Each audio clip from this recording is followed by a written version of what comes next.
बापू बेटे से मेरे कुछ सवाल हैं, वो बताएं, मैं उनको चुनौती देता हूँ। मैं उनको ये बोलता हूँ कि आप मेरे इन क्वेश्चनों का उत्तर दें। मामन खान अपनी चिंता करे, अपनी चिंता करे मामन खान। वो उसको ये नहीं पता है कि अभी जेल से तू बाहर आया है और फिर जेल में जाएगा। कोई गुटबाजी नहीं है, कमल का फूल खिल रहा है, कोई गुटबाजी नहीं है, कमल का फूल खिल रहा है, कांग्रेस पार्टी हार रही।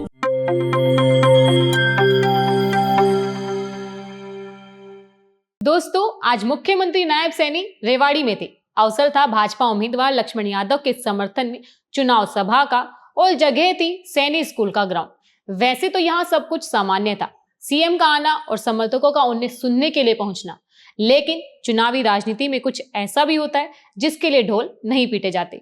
आज हम नायब सैनी के रेवाड़ी दौरे की बात करने वाले हैं। आगे बढ़ने से पहले शैली शर्मा का नमस्कार और आप देखना शुरू कर चुके हैं एनजेपी हरियाणा। दोस्तों, आज के कार्यक्रम की बड़ी बात यह थी कि सैनी समाज नायब सैनी के नाम पर एकजुट नजर आया। रेवाड़ी के सैनी समाज में अलग अलग गुट के रूप में जिन चेहरों की चर्चा होती थी, वह सभी लोग आज नायब सैनी के कार्यक्रम में मौजूद थे। हम ये कह सकते हैं कि नायब सैनी का अपने समाज पर पूरा असर नजर आया। हालांकि ओबीसी के अन्य जातियों की उपस्थिति उस हिसाब से नहीं थी जिस हिसाब से सीएम की रैली में होनी चाहिए थी, लेकिन भाजपा, लक्ष्मण यादव और सैनी समाज जो चाहता था वह सब इस रैली में पूरा हुआ। एक कामयाब रैली ने न केवल सैनी समाज की एकजुटता प्रदर्शित की, लेकिन भाजपा के लक्ष्मण को भी लाभ पहुंचाने का काम किया। कार्यवाहक मुख्यमंत्री नायब सैनी का पूरा कार्यक्रम आप एनजेपी हरियाणा पर अलग से देख सकते हैं, उनका पूरा भाषण भी सुन सकते हैं। हम यहाँ पर सिर्फ इस दौरे की समीक्षा कर रहे हैं। नायब सैनी की राजनीति भूपेंद्र सिंह हुड्डा पर हमला करने की रही। उन्होंने कांग्रेस पर तीखे कटाक्ष किए, लेकिन निशाने पर हुड्डा को ही रखा। नायब ने हुड्डा के कार्यकाल को मेरिट की नौकरी छीनने वाला कार्यकाल साबित करने का प्रयास किया। इस अवसर पर उन्होंने पत्रकारों से बात की। आप सुनिए उन्होंने किस विषय पर क्या कुछ कहा। लोगों का जो उत्साह है, जो जोश है, पूरे हरियाणा में एक बड़ा आशीर्वाद मिल रहा है और हरियाणा प्रदेश के लोगों ने ये मन बना लिया है कि तीसरी बार हरियाणा में भारतीय जनता पार्टी की सरकार वो बन रही है।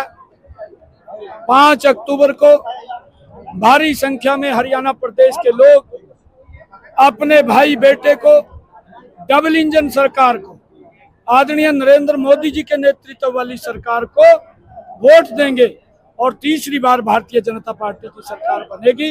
ये तय हरियाणा प्रदेश के लोगों ने कर लिया है।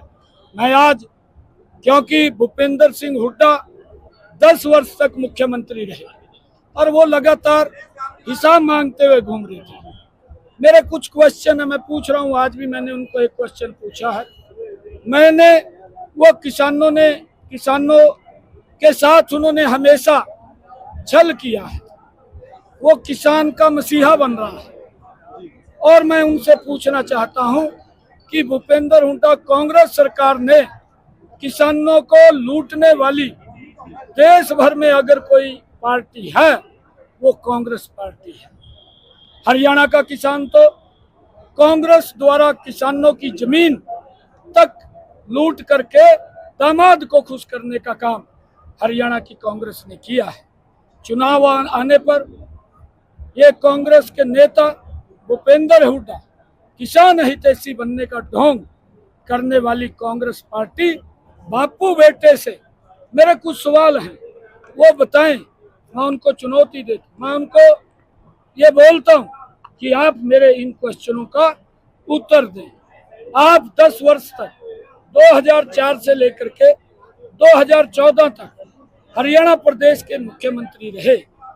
आज भारतीय जनता पार्टी हरियाणा के किसान की 24 फसलें एमएसपी पर खरीदने का काम कर रही है। हमने कहा कांग्रेस ने अपने 10 वर्षों के कार्यकाल में किसान की कितनी फसल एमएसपी पर खरीदी, ये बताने का काम ये भूपेंद्र हुड्डा और कांग्रेस के लोग करें। दूसरा मेरा क्वेश्चन है कि किसानों को सालाना प्रधानमंत्री किसान सम्मान निधि 6,000 रुपए देने की शुरुआत ये भारतीय जनता पार्टी मोदी की सरकार ने की है। हुड्डा और राहुल गांधी जवाब दें कि इतिहास के 70 साल में अब तक कभी भी उन्होंने किसानों को नियमित सालाना कोई राशि दी है, इसके बारे में बताने का काम करें। कांग्रेस करे, लेकिन कांग्रेस दूसरी तरफ सरकार बनाने का दावा कर रही है, कैसे देखते हैं? दावा कोई भी कर सकता है। 8 तारीख को कांग्रेस का सुपड़ा साफ हो जाएगा। कांग्रेस आईसीयू में चली जाएगी, कांग्रेस हॉस्पिटल में एडमिट हो जाएगी। जो भ्रष्टाचार कांग्रेस ने किए हैं, जो लोगों को प्रताड़ित किया है, लोग भूले नहीं है। ये बिजली का हामी बढ़ते थे, 24 घंटे बिजली देंगे, 4 घंटे बिजली नहीं देते थे। बिजली के दाम बढ़ाए और हमने 24 घंटे बिजली दी, बिजली के दाम कम किए। और हुड्डा साहब ने ये पर्ची खर्ची से नौकरी दी। आज भी वही मनसा इनकी नजर आ रही है। एक विधायक ने तो इनके यहाँ तक कहा कि हमारी सरकार आ रही है, पहले तो मैं अपना घर भरूंगा, फिर जो मेरे सपोर्टर हैं उनका भरूंगा, और बाकी दुनिया बाढ़ में जाए। मुंशी मामन खान का जिस तरीके से बयान सामने आया, बाहर निकालने की जो हिंदुओं की बात की, कैसे देख रहे हैं उस बयान को? मामन खान अपनी चिंता करे, अपनी चिंता करे मामन खान। वो उसको ये नहीं पता है कि अभी जेल से तू बाहर आया है और फिर जेल में जाएगा। अपनी चिंता करे मामन खान। और भारतीय जनता पार्टी ऐसे शरारती और दुष्ट लोगों को सख्ताई से निपटना जानती है। रेवाड़ी की गुटबाजी कैसे दे रणधीर कापड़ीवास कोई गुटबाजी नहीं है, कमल का फूल खिल रहा है, कोई गुटबाजी नहीं है, कमल का फूल खिल रहा है। कांग्रेस पार्टी हार रही है।